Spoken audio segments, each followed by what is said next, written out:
Hi అండి, అందరికీ నమస్కారం అండి. ఫ్రెండ్స్, మనకి ఇప్పుడిప్పుడే మరొక ముఖ్యమైన అప్డేట్ అయితే రావడం జరిగిందండి. అది కూడా జూలై 1న వాలంటీర్లతో పెన్షన్ పంపిణీ రద్దు అంటూ ఇప్పుడే మనకు ఒక బ్రేకింగ్ న్యూస్ అప్డేట్ అయితే రావడం జరిగిందండి. అయితే ఇందుకు సంబంధించిన పూర్తి వివరాలు అయితే మన వీడియోలో తెలుసుకుందామండి. వీడియో మాత్రం ఎక్కడా స్కిప్ చేయకుండా చూడండి ఫ్రెండ్స్, అప్పుడే మనకి పూర్తి సమాచారం అయితే తెలుస్తుంది. ఇక లేట్ చేయకుండా వివరాల్లోకి వెళ్ళిపోదాము.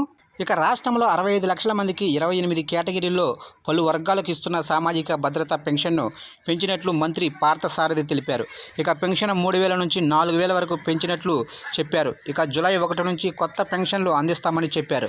ఇక జగన్ ప్రభుత్వానికి 1,000 రూపాయలు పెంచడానికి 4 ఏళ్లు పట్టిందని, కానీ చంద్రబాబు ప్రభుత్వం 10 నుంచి 15 రోజుల్లో నిర్ణయం అమలు చేసిందన్నారు. ఇక సచివాలయం సిబ్బంది ప్రతి ఇంటికి వెళ్లి ఉదయం 6 నుంచి సాయంత్రంలోగా లబ్ధిదారులకు పెన్షన్ అందించే ఏర్పాట్లు చేస్తామన్నారు. ఇక దివ్యాంగులకు 3 నుంచి 6,000 వరకు పెన్షన్ పెంచారు. ఇక దీర్ఘకాలిక వ్యాధులు, అనారోగ్యాలతో ఉన్నవారికి పెన్షన్ 5,000 నుంచి 10,000 వరకు అందిస్తామని పేర్కొన్నారు.